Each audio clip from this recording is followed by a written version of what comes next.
welcome to the deep dive. Today, we're going to be diving into something that I think a lot of our listeners are probably curious about, and that is the whole hardware versus software debate in music production. Oh, yeah, this is a big one. Yeah, a big one. And, we've got a ton of great sources that you all have sent in from YouTube videos where, professional mixers and producers are doing these like head-to-head comparisons of hardware and software. Blog posts and articles. So blog posts, exactly, like personal accounts from artists who have like gone down the rabbit hole with hardware. So our mission today is really to kind of like break it all down for you, understand, where this debate really stands, like what are the actual differences between hardware and software, and ultimately, help you figure out what might matter the most for your own music, right? Absolutely. I mean, this has been a debate for years, right? I mean, even going back to the transition from analog tape to the world of DAWs, like that was a huge shift in the industry. And then once software instruments and plugins really started to explode, the question became, can software truly replace hardware? Yeah. And are there compromises Right. when you go one way or the other? Well, let's start with what's often the most like hotly debated aspect of all of this, which is sound quality, right? Yes. Like it's so subjective. It is. But your sources do point to some interesting things, especially when you look at those direct A/B tests that some of these YouTubers have done. Right. And, a lot of these videos that you shared had some really great examples of like, really experienced professionals doing these shootouts where they would have a piece of hardware, like let's say a classic 1176 compressor, which is, known for being like a very aggressive, fast compressor, or an LA2A, which is more known for being a little bit smoother and like more program dependent, or they'd have EQs like Naves or Pultecs, which each have their own really unique sonic character. Yeah. Or, classic bus compressors like the SSLG bus. Right. And putting those up against their plug-in counterparts. And what I thought was really interesting was how often these very experienced people were like, the differences are really subtle. Yeah. Like some of them would even say like, in a blind test, I couldn't even really tell the difference. Right. I mean, it wasn't like this night and day, like, oh my God, this one's so much better. It was a lot of like, there's just like a touch of something different. Right. Or like, it seems like the hardware is adding a certain kind of saturation, right, especially to like quicker sounds, like percussive sounds. Yeah. And there were some instances where they were like, oh yeah, the hardware just has a little bit of a low mid bump. Yeah, it's a little more open. Or it's a little more open and bright up top. Yeah. Or it has like a little bit more sub bass. But we're talking about really subtle things. Yeah. It's very subtle differences. But then there are these like recurring themes when they were talking about the hardware. Like they would use words like, glue. The hardware just has more glue. Yeah, it kind of brings everything together. Lightness or warmth. That was a big one, warmth. Which, warmth is generally, in audio terms, kind of like the addition of subtle overtones and harmonics that give things that like kind of pleasing. Pleasantness. Yeah. They would talk about depth a lot too. Yes. And a lot of them felt like the hardware, especially when it came to things like drums and like percussive sounds, those transients, like those initial peaks, they felt like the hardware handled them in a more pleasing way, that it wasn't as harsh. Right. And that it had more like, hey, punch. And then there were those more like kind of intangible things that they would talk about, like that magic or the vibe or the three-dimensionality of the hardware. Yeah. Which is hard to quantify, Yeah, it's really hard to put your finger on it, but it's there. So then that obviously brings us to like, what about the plugins? Right. Like, what are the things that people notice or maybe don't like as much about the software emulations?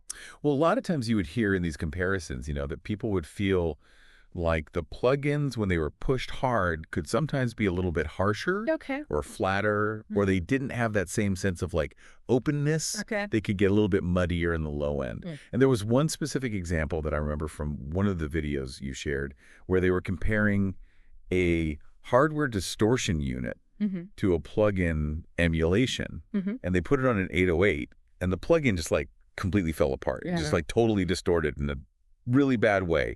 Whereas the hardware, it's saturated in a much more subtle musical way. Interesting. That I think really speaks to like the way analog circuitry tends to add those harmonics, those like overtones when it's driven. That create that pleasing warmth, that thickness, versus how digital algorithms might behave if they're not really carefully designed. Yeah.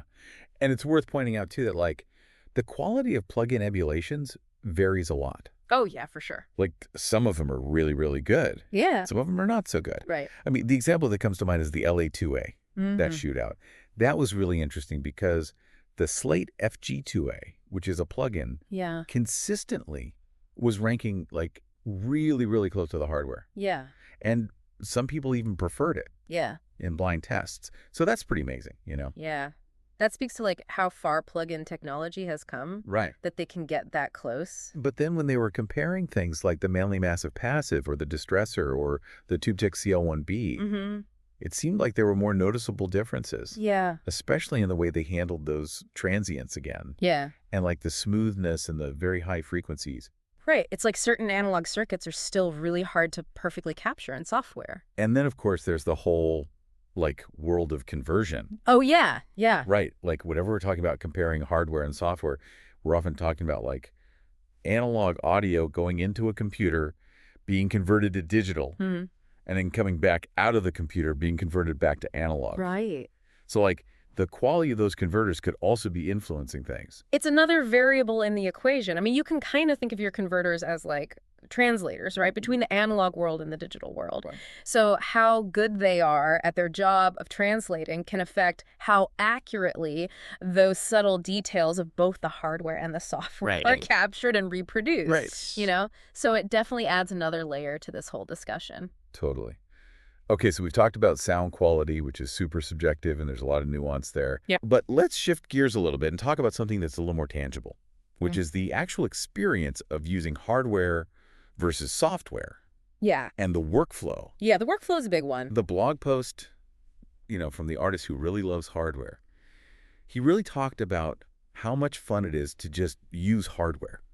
It's like, it's tactile. You're actually like touching things. Yeah, you're touching knobs, you're pushing buttons. Yeah, you're interacting with it on a physical level. And you're getting that immediate feedback. Right. So it's like, it's a different kind of creative experience. Absolutely. You develop a relationship with the gear, Yeah.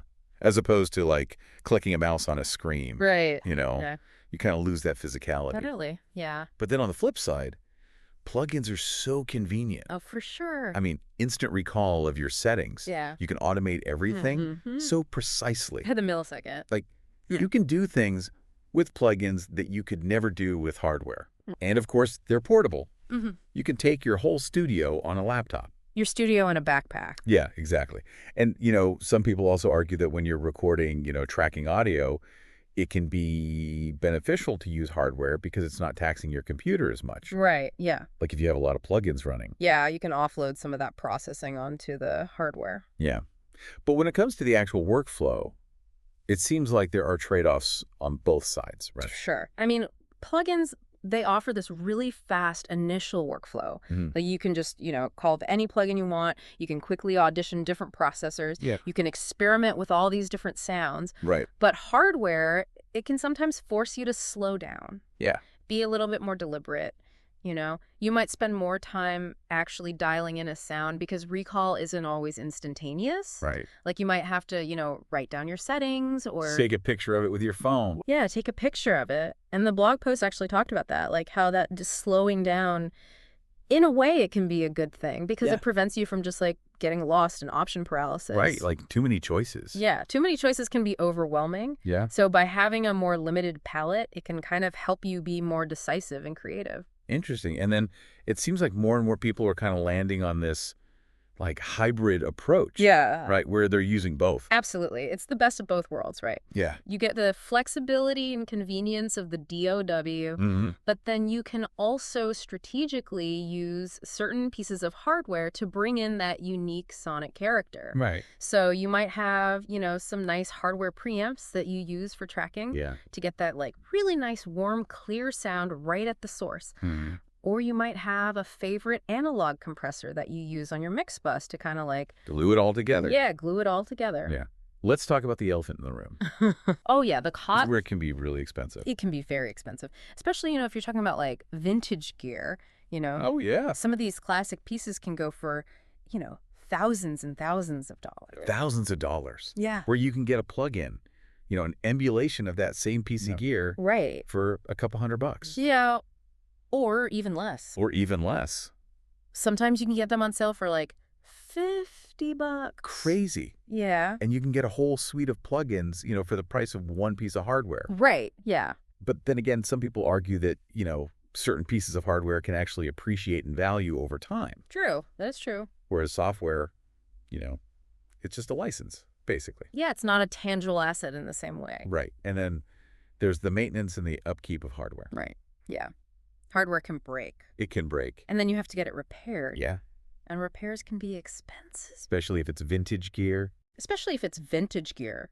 It can be hard to find parts. Yeah. Hard to find technicians who know how to work on it. Right. And then there's the whole calibration thing. Yeah. Like, some gear needs to be calibrated regularly. To make sure it's working properly? Yeah, to make sure it's performing at its best. And then on the software side, the issue there is obsolescence. Like, operating systems get updated. Right. And sometimes older plugins just don't work anymore. Yeah, they're not compatible. And then you might have to buy a new version of the plugin. Right. Or it might just be lost forever. Yeah, it's like stuck in time. Yeah, which can be a bummer. Yeah. But I think the blog post author made a really interesting point, which is that, he sees hardware as being more future-proof. Yeah. In a way, because it's not reliant on software updates. It's just a physical thing. Yeah, it just is what it is. Yeah, it just works. And then there's just the practicalities of space. Oh, yeah.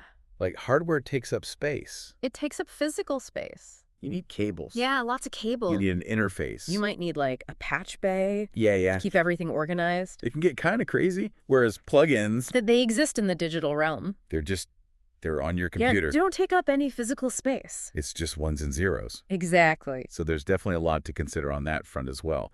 This is where it gets really interesting, I think. It's not just about the sound. There's, like, this whole human element to the hardware versus software thing. Absolutely. There's a psychological aspect to it. Yeah. Like, the blog post touched on the idea that maybe your perception of the sound is actually more about the fact that you're using a piece of hardware and you're interacting with it in this very tactile way than it is about any inherent sonic superiority. Right. Like, maybe it's just that the experience of using the hardware is so engaging that it makes you think it sounds better. It makes you feel more connected to the sound. Yeah, you're more invested in it. Yeah. Because you've put in that effort. And then there's the whole thing about limitations. Right. Yeah.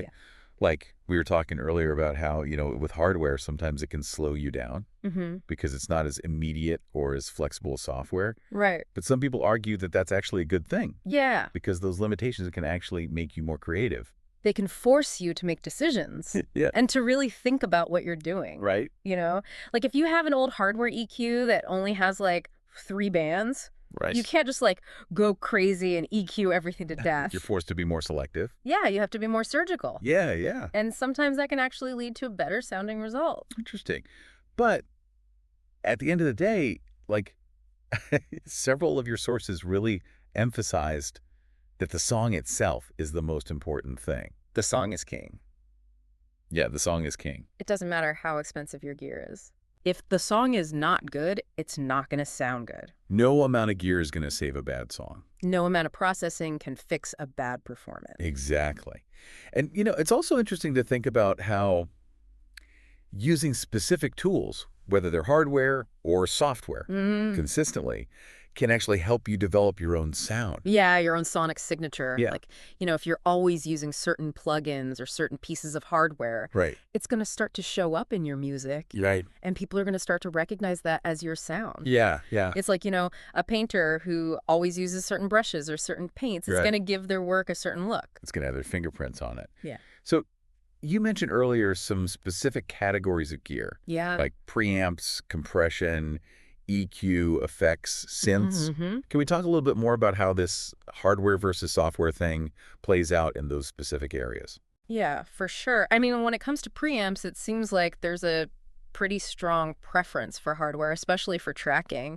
Like, a lot of engineers really love the sound of dedicated analog mic preamps. They talk about the warmth, the clarity, the character, and they feel like it actually inspires the performer to give a better performance because they're hearing themselves in a more pleasing way. Okay. And compression is another area where, like, analog seems to get a lot of love. Oh, yeah. especially for vocals and for the mix bus. Yeah. Like, people talk about how analog compression just has this, like, magical quality to it. Yeah, it just kind of glues things together in a way that plugins haven't quite been able to replicate yet. And it's interesting because, like, plug-in compressors have gotten so sophisticated. Oh, for sure. But there still seems to be this feeling that analog just does something special. Yeah, there's something about it. Yeah. Especially in the way it handles, like, the attack and release of the sound. Okay, interesting. What about EQ? Do we see the same kind of preference for hardware there? It's a little bit more of a mixed bag with EQ. Okay. I mean, software EQs are really great for their precision. Okay. Like, if you want to make a very precise cut or boost at a specific frequency, right, you can do that so easily with the software EQ. Yeah. But hardware EQs, they're often sought after for their color. Okay.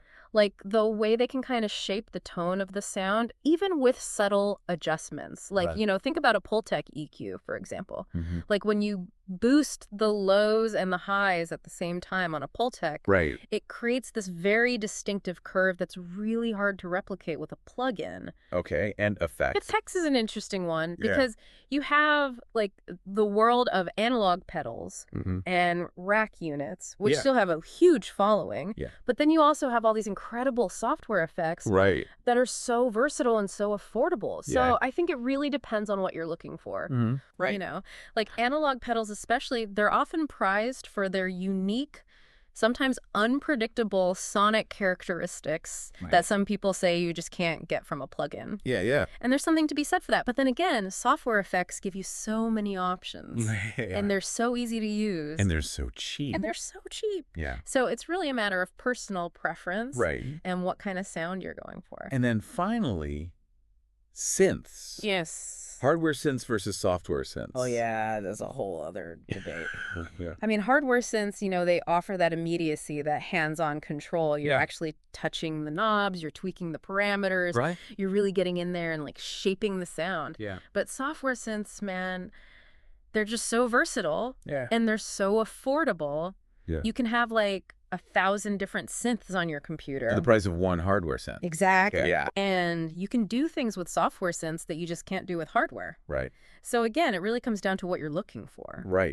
And like the blog post author, it's interesting because he kind of went on this journey. Yeah. Where he started out being really into software synths. And then he kind of came back around to hardware. Yeah. And he's like, really into hardware synths now. I think a lot of people go through that. It's interesting. It's like you start with software because it's so accessible, and then you kind of like get curious about hardware. Yeah, and you want to try the real thing. Yeah, exactly. So after all this, like, what advice would you give to somebody who's listening to this and they're like, okay, I'm trying to figure out this whole hardware versus software thing for myself? Well, I think the first piece of advice is to really learn the tools that you already have, like your D and the stock plugins that come with it. Like, spend some time with those, get to know them really well, understand their limitations. Before you even start thinking about investing in external gear. Because once you know what your DAW and your plugins can and can't do, then you can start to identify like what specific sonic qualities or workflow enhancements you're actually looking for. That might lead you to consider hardware. And it's important, like, don't go broke buying gear. Yeah, don't go into debt. Like, be realistic about your budget. Be realistic about your needs. Yeah, exactly. Don't feel like you have to have all the latest and greatest gear to make good music. Like, focus on the music first. And then, if you decide that you need certain pieces of hardware to achieve a certain sound or to improve your workflow, then, by all means, invest in it. But don't feel like you have to have it all. And trust your ears, Oh, absolutely. Your ears are the ultimate judge. Like, if it sounds good, it sounds good. It doesn't matter what gear you used. It doesn't matter if it's hardware or software. If it sounds good to you, then that's all that matters. Exactly. And I think the hybrid approach is a really good one to consider. Yeah, I think a lot of people are finding that that's the sweet spot. Like, you can use the best of both worlds. You can have the flexibility and convenience of software, but then you can also bring in those special pieces of hardware that really make a difference. So I think, to kind of wrap it all up, hardware, it often provides a unique sonic character. It's a more tactile, engaging experience, and it can be really inspiring. It can be. But it's more expensive. It is. And there are those practical considerations. Right. Software is more flexible. It's more affordable. It's more accessible. And the plugins have gotten so good. They're getting better all the time. Yeah. The gap is definitely closing. So here's the final thought for you, listener. Given everything we've talked about, is the pursuit of like the perfect analog emulation, is that really the most important thing? Yeah, is that what it's all about? Or is it more about mastering the tools that you have and focusing on the music itself? Right. What's going to help you make the best music possible? What are you going to experiment with after listening to this? Yeah. What are you going to try in your studio? Yeah, I'm curious to hear what people come up with. It's a good question. Yeah. Well, thanks for joining us for this deep dive. We hope it's given you some things to think about. Yeah. Thanks for listening. And we'll see you next time. See you later.